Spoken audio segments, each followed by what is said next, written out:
Hey all, and thanks for joining us on this Paranormal Pit Stop. Tonight, we'll be exploring an abandoned hospital complex located off of East Road on Roosevelt Island within the East River in the Manhattan borough of New York City, New York, that was designated as a New York City landmark, marking it as the only ruin to ever achieve this feat. Surrounded in a wealth of chilling ghost stories and local legends, are you prepared to brave the history and hauntings of the Smallpox Memorial Hospital? Historically, the Smallpox Hospital, or at the time Renwick Smallpox Hospital, was designated under James Renwick Jr., was constructed by patients from the nearby insane asylum, and would open its doors in 1856. Despite the existence of the smallpox vaccine, New York would suffer under the strain of those not yet inoculated and from the arrival of waves of infected immigrants. And the hospital, which contained a sweeping charity ward in addition to private quarters on its top floors, was opened on the southern end of the island as an attempt at quarantine.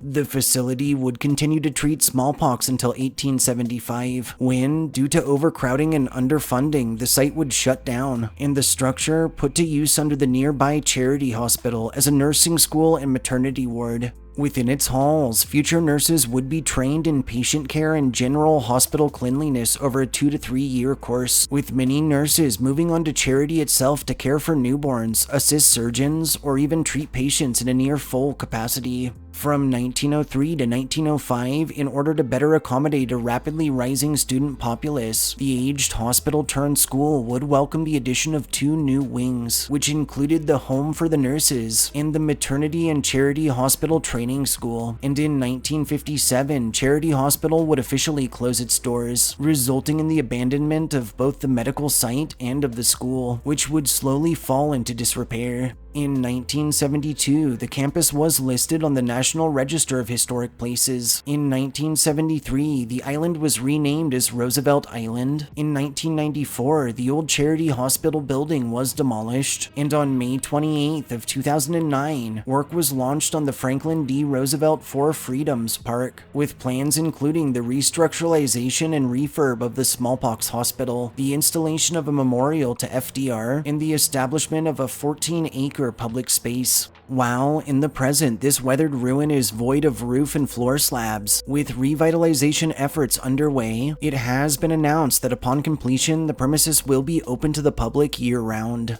On a side note, the whole of the area is gated off, and entrance is strictly prohibited at the moment, so to our more adventurous viewers, please don't try to sneak in. The structure itself is in an exceedingly dangerous state. We've grown quite fond of most of you, and we really don't want to be relaying your ghost stories in one of our future uploads. In more recent years, a range of chilling, scary stories and local legends have sprouted up from those who have braved the once prestigious campus, with guests and workmen reporting a host of paranormal phenomena, including disembodied footsteps heard from vacant spaces, voices crying and even screaming on the winds, the eerie sounds of babies crying when none are present in the vicinity, and encounters with both spectral lights and shadowy figures spied flitting amongst the rubble. Disturbingly, it's estimated that around 14,000 perished on hospital grounds during its time in operation, many of whose remains were literally piled up and burned in mass before their ashes were unceremoniously tossed into the currents of the East River. To date, the restless manifestations of what are believed to be said patients, often looking sickly and confused, have been encountered wandering the grounds, some say as they search for their lost bodies. Several informal investigations of the expanse have yielded high EMF levels, chilling EVPs, and odd malfunctions with well-maintained equipment, while a handful of accounts detail encounters with ghostly orbs, half-formed silhouettes, and the full-bodied entities of old-fashioned doctors, nurses, or even of patients covered in pox. One entity more commonly encountered across hospital grounds is that of the apparition of a mysterious elderly woman with a kind look about her, who is often sighted gazing at the living from a distance, and who's been known to disappear when approached or addressed.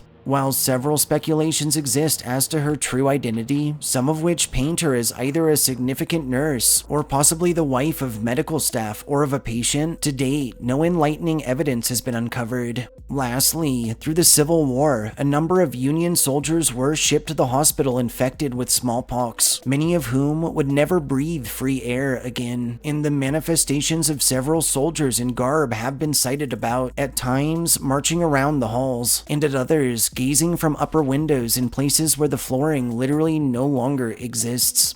Thanks for tuning in for this Paranormal Pit Stop. If you enjoyed our histories and ghost stories, subscribe to our channel, like this upload, and share us with anyone you feel could use a good scare. Until next time.